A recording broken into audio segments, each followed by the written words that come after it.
आणि यानंतर पाहूयात 100 हेडलाईन्स।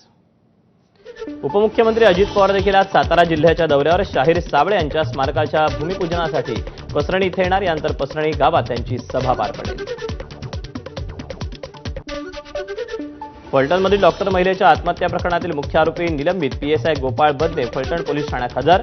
आपण प्रामाणिक असून पोलीस प्रशासनावर विश्वास असल्याची बदनेची प्रतिक्रिया।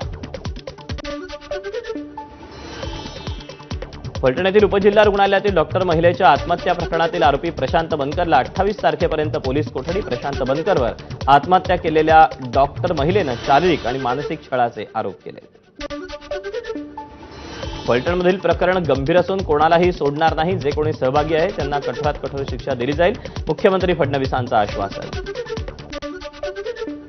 भाजप आमदार सुरेश धस आत्महत्या केलेल्या पीडित महिला डॉक्टरच्या कुटुंबियांची भेटीला दोषींवर कडक कारवाई करण्याची सुरेश धस यांची मागणी। उपमुख्यमंत्री एकनाथ शिंदे आज यवतमाळ दौऱ्यावर शिवसेनेच्या शिवसंकल्प पदाधिकारी प्रशिक्षण शिबिराला राहणार उपस्थित। तसंच जिल्हाधिकारी कार्यालयातील विकास कामांचा घेणार आढावा। पुण्यातील जैन बोर्डिंग हाऊसच्या मुद्द्यावरून आक्रमक झालेल्या रवींद्र धंगेकरांचं पंतप्रधान मोदींना पत्र। खासदार मुरलीधर मोहोळांचा राजीनामा घेण्याची धंगेकरांची मागणी। मुरलीधर मोहोळांची पुण्यातील जैन बोर्डिंग हाऊसला भेट। जमीन व्यवहार प्रकरणाशी आपला संबंध नाही, आपण जैन समुदायासोबत, मुरलीधर मोहोळ यांची ग्वाही।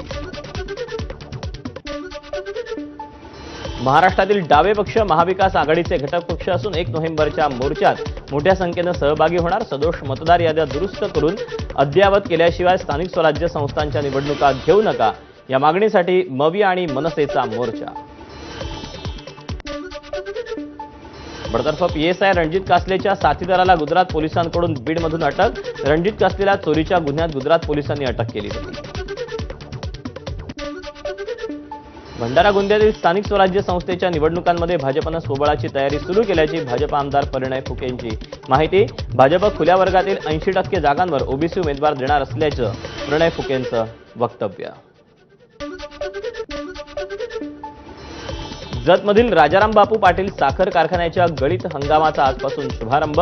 यंदा कारखान्याचा धुरांडा पेटू देणार नाही असा इशारा पडळकरांनी दिला होता। तुळजापूर तीर्थक्षेत्र विकास आराखड्याला गती। भूसंपादनाची प्रक्रिया लवकरच सुरू होणार। सरकारकडून भूसंपादनासाठी 18 कोटींचा निधी उपलब्ध।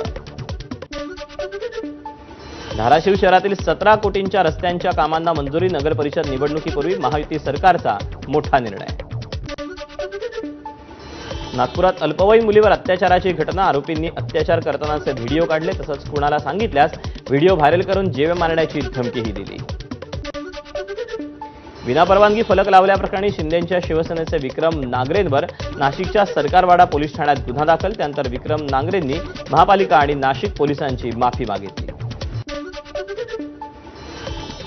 नाशिकच्या पंचवटी परिसरामध्ये 4 चाकी वाहन गोदावरी नदीपात्रात पडून अपघात। रस्त्यावर लाईट नसल्यानं चालकाचा अंदाज चुकल्यानं अपघात झाल्याची माहिती।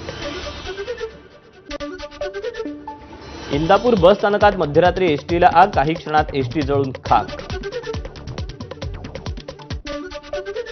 पुण्यातील जाहिरातींच्या अनधिकृत फ्लेक्स बोर्डवर धडक कारवाई। महापालिकेनं 4634 फ्लेक्स बोर्ड हटवले। वाहतूक आणि नागरिकांच्या सुरक्षेला धोका निर्माण होत असल्यानं कारवाई केल्याची महापालिकेची माहिती।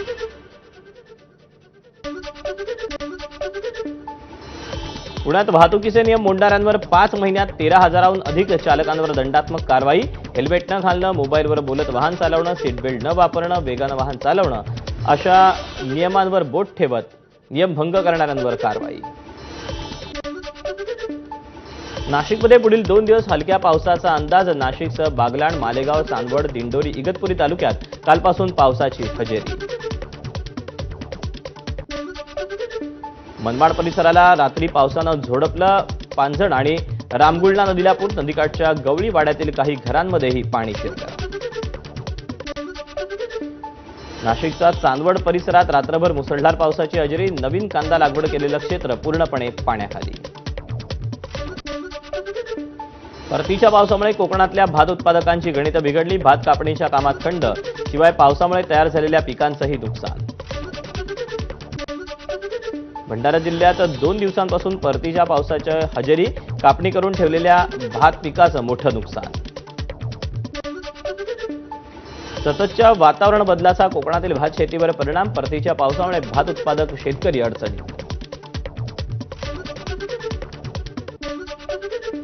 विदर्भातील संत्र्याच्या बागा पुन्हा संकटात. संत्र्यांची मोठ्या प्रमाणात गळती.